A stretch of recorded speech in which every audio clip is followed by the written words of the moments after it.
crossovers and estates and SUVs and that kind of thing that can fit all the things you need for filming quite easily in their capacious and humongous boots. So when our Nissan X-Trail went back to Nissan a few weeks ago, we needed something to follow it up, something that would continue in that line of cars that would help us travelling around the country, going on the shoots that we go on. So of course what we have now is a Caterham 310S. I have to preface this by saying us having a Caterham as a long-termer did start out as a little bit of a joke. I suggested it to my colleague Erin Baker, and I didn't think she'd take me seriously, I have to admit. And then a few months later she informed me that it was pretty much all sorted. So it arrived, and I think the whole team gradually fell in love.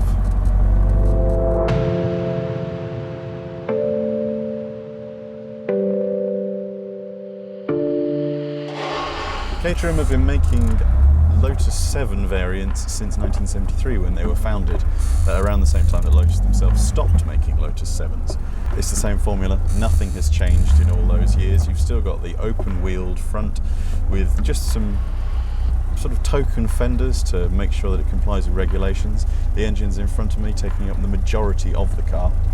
And inside you've got 2 seats. This is the wider body, therefore there is a teeny bit more space between me and whoever is sat next to me sometimes.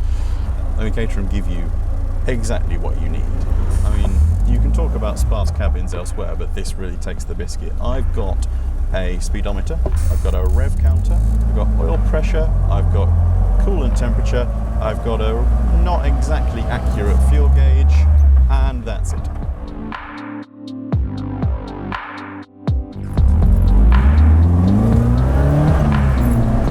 Anything that this car doesn't need. That 1.6 litre 4-pot up front made by Ford is good for 152 horsepower, which means 0 to 60 in 4.9 seconds, and that's because this thing weighs only a smidge over 500 kilograms. This thing is the star in here. This tiny little gear stick. It's got a throw of what barely must be 4 inches, but every time you move it, every time you change, it just makes you feel like an absolute hero. If you slot from 4th to 5th like that when you're following cars in traffic, you still feel fantastic. But the pleasure in this should be the drive. It should be everything that driving is about. It's the feel of this wheel. It's being 2 inches from that exhaust. It's from being sat right over the rear axle and feeling everything as you yaw and it turns.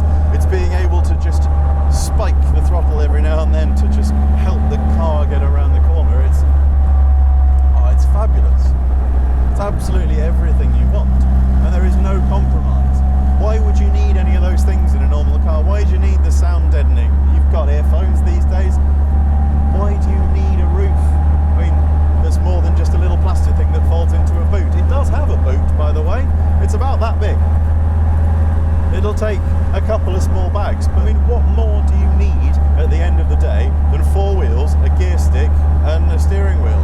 Because you can see how everything works in this car. You can see how driving really works, how cars actually do their stuff. Whereas the guy in front of us in his Fiesta is, I'm sure he's having a lovely time with his air conditioning on, and he's not worried about whether he's going to get sunburned on his way home, and he's comfortable in his chair, and he's listening to his radio. Perhaps he's got Radio 2 on, and Simon Mayo is soothing his way home.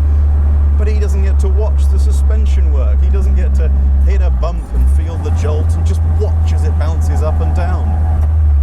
It's one of the real pleasures in driving to know exactly what's going on. And remember that you're getting all of this for around £20,000. You're getting Porsche Cayman style performance, admittedly without the mod cons, for £20,000.